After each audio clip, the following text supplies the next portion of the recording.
Hey YouTube, we're coming at you today with the question, can I afford a working holiday visa? So question number one, what is the exchange rate?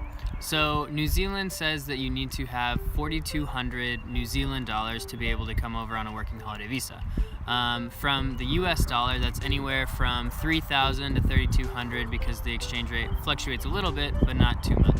So that means that when you land in New Zealand, you need to have 4,200 New Zealand dollars in your account. Question number two to ask yourself, how much will my flight be there? For Ellie and our flight, it was about 800 US dollars one way. You can get flights as cheap as $600 one way depending on the season, and if you want to have a more convenient flight without layovers and things like that. Question number three to ask yourself, will you have a partner in crime? This is super important for things like buying a car insurance, and getting all those startup costs split between two people. So things that we had for our startup costs. We bought a car. That was about 3,000 US dollars once we bought it and also got it fixed up because we bought a 1996 CRV. We also needed to buy car insurance, which was about 250 to 300 US dollars, and that car insurance is for the entire year, which is pretty nice. Another startup cost you might have is if you're going to be staying at a place, like having a deposit, which in New Zealand they call a bond. Also, quick side note, some of you guys may be thinking, oh, I don't need to buy a car, like I can get by. I've traveled Europe and haven't needed a car when I traveled there.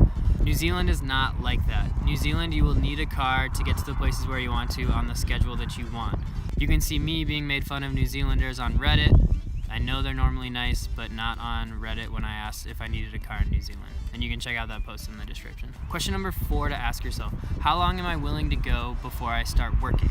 Obviously, the longer you want to travel once you get here, the more money you'll need to save up. So for example, Ellie and I knew we were gonna travel for about 2 weeks to a month, so we had enough money that we could spend and travel and not be worried about money or finding a job.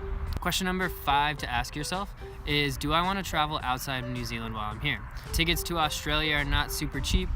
Tickets to Southeast Asia and Thailand and places like that are not cheap either. So make sure if you want to travel outside of New Zealand while you're here, put that into your budget. So if you add up all of those startup costs and things that you'll need for while you're here, it'll be about 4,000 to 5,000 US dollars in order to come over here. Ellie and I both sent over 4,000 US dollars, so 8,000 US dollars combined. It turned into about 11,000 New Zealand dollars, which set us up to be able to buy a car comfortably, travel for a little bit, and we still have a lot in our savings even though we started working. We got here during the winter, so we wanted to start working so that in December and January we can travel in the really nice summer months, and we'll have a bunch of money saved up from what we sent over here and also what we've saved while we've been working here. In conclusion, you don't need that much money to go live in New Zealand for a year. So hopefully this has given you a good idea of how much money you need to save so that you too can have your New Zealand adventure with beautiful sunsets